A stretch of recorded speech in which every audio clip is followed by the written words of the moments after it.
Application de réalité virtuelle.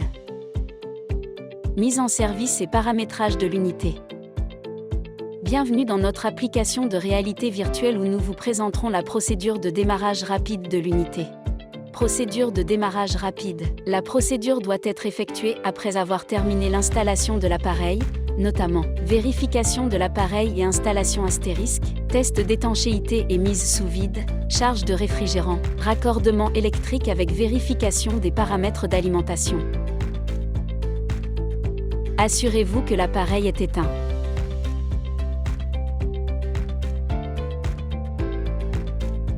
Approchez-vous du panneau électrique.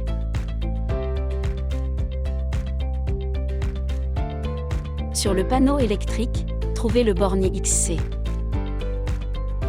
Connectez le signal externe, permission de travailler, XC, 1 à 2. Si l'autorisation externe de travailler n'est pas requise dans l'installation, il faut s'assurer que le XC, 1 à 2 bornes sont reliées par un pont électrique, comme indiqué sur le schéma électrique. Si cette connexion est ouverte, l'unité ne démarrera pas. Connectez le signal de sortie multifonctionnel XC, 3 à 4. Il s'agit de la sortie sans tension, et elle est réglée par défaut sur le signal, prêt à démarrer ou en fonctionnement. Ce signal est particulièrement recommandé pour les unités LT avec une grande chambre de congélation. Vérifiez si toutes les vannes d'arrêt sont ouvertes.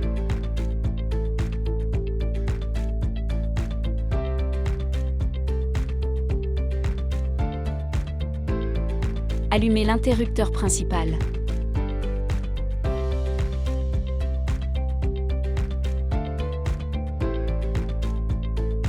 Approchez le contrôleur. Attendez que le contrôleur s'allume automatiquement.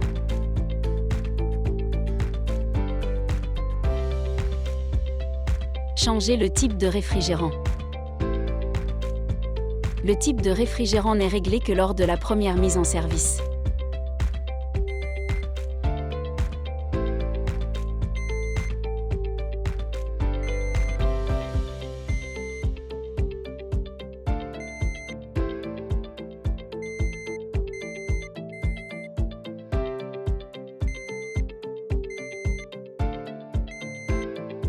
Après avoir sélectionné le type de réfrigérant, la procédure d'initialisation commence.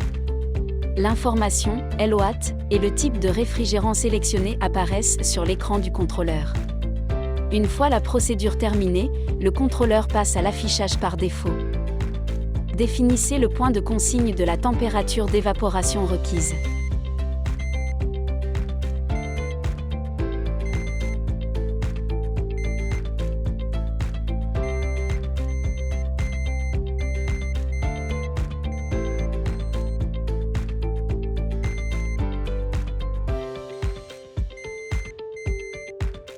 Par défaut, le point de consigne de l'évaporation doit être une valeur d'environ 10 K inférieure à la température la plus basse du comptoir réfrigéré ou de la chambre froide connectée à l'unité. Définissez la température d'arrêt du compresseur requise, en option.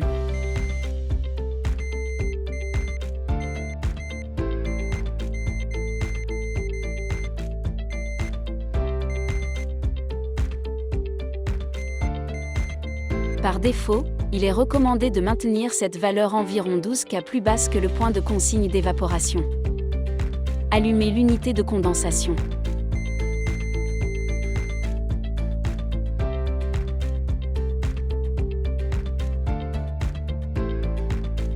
Situation courante.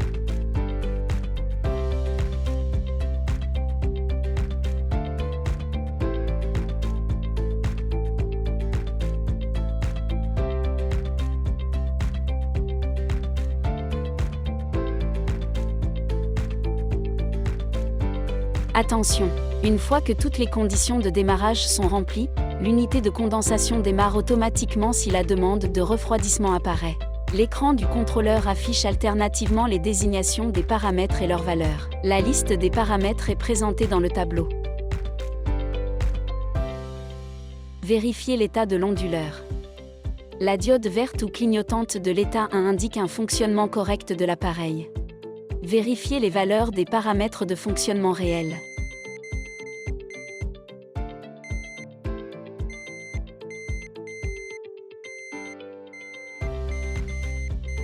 Vérifiez les conditions de flux du réfrigérant. Observez le débit à travers le verre-regard et évaluez son état. Vérifiez si le compresseur fonctionne correctement.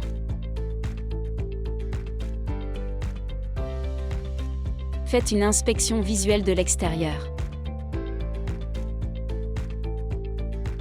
Merci de votre attention. N'oubliez pas de lire attentivement le manuel d'instruction et de vérifier l'autocollant contenant la description du contrôleur et la procédure de démarrage rapide.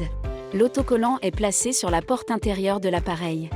Nous vous invitons à tester notre application de réalité virtuelle. Téléchargez la version PC ou lunettes VR depuis notre site Array Academy. Vous trouverez le lien dans la description de cette vidéo.